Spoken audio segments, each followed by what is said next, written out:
If I had $1 for every time I've been on a sales call and someone has told me they want to be the Gary Vaynerchuk of their industry, I would be running Content 10x from my own private island in the Bahamas. Now, if you haven't heard of Gary Vaynerchuk, or Gary V as he's more commonly known, then he's a serial entrepreneur, investor, author, and he's everywhere on every platform. He's founded several companies, but he's best known for his marketing agency VaynerMedia. Plus, as I mentioned, he's just known for showing up on social feeds everywhere, thanks to the huge team of people that he has working for him to help bring his content to life. So people see Gary V and come to me saying, have you heard of this guy? I really want to be the Gary V of California real estate, or the Gary V of online education program for kids, or whichever their industry is. Now, what they're really saying is, they want to become the leading authority in their industry. They want to be known, they want to be everywhere, and they want to be famous. Gary always tells anyone who will listen to create lots and lots and lots of content. In fact, he's famously known for saying that you need to create 100 pieces of content a day. Yes, a day. So Gary does it through content, and that's how other people see that they can achieve similar results to Gary. But people need to understand that to achieve that goal, they need to make an investment. It's either an investment in their time or their money, and that's no different to any other goal that we have in business. We want to achieve something, so do we invest our time or our money, or both, to achieve that goal? So if your goal is to become known in your industry through content and you choose to invest your time, then that's great, but it's going to take a lot of your time, and that's presuming that you have the skills to do it. If you're only just learning how to edit videos or record podcast episodes or understand the world of social media, then it's going to take you even longer.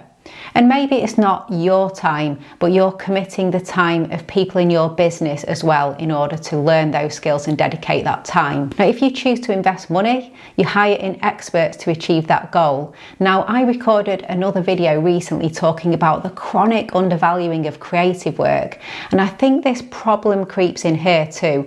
When people get to this point deciding whether to invest in their time or their money, they can start to get unrealistic in their expectations. Maybe they've tried creating and distributing content before and it didn't work, or perhaps despite trying to invest what they thought was a good amount of money, they didn't get the Gary V effect that they wanted. Now, the problem is often their underinvestment, and it then frames their future efforts. If they've played it small before, they presume they've done the right amount but didn't get the results they wanted. They don't necessarily consider that actually there's so much more they can do, but it's going to require a new set of expectations and a new level of investment. So it's fair to ask though, if Gary V does it, why is it so hard for me? But Gary V has a huge team of people working on his content every single day for every platform. Videographers that follow him around documenting him. Fans know of D-Rock, his full-time videographer, and there are so many more people in the background that we don't necessarily see. So it's not him doing all the work. He's the source of the content, but not the production. People often don't see this, or they do, but skirt over it thinking, well, I don't need a huge team like Gary, but maybe a couple of freelancers can help me get similar results. But let's say you see a house being built in your neighborhood and it's palatial and you want that end result. So you want to build a house just like that.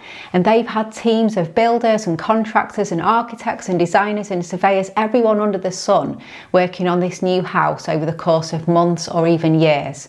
And you buy a plot of land and turn up with your toolkit from home and a couple of odd job guys you found online. You're not going to get the same results. It does sound ridiculous, but people don't always realise that this is what they're doing with their content, going at it with minimal resources but expecting palatial results.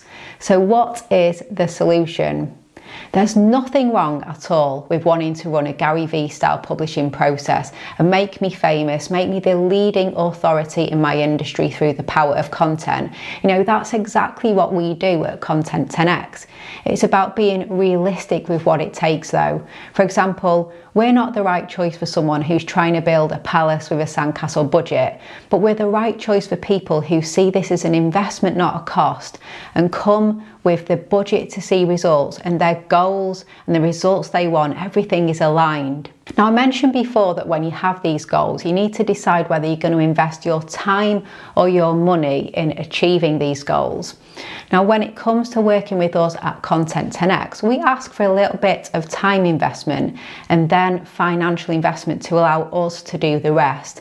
So the time investment at the start means the financial investment is less, and it means we can create content on point for our clients and aligned with their message. So that's why we are the perfect choice for so many businesses. It's really important to understand though that underinvesting is a trap.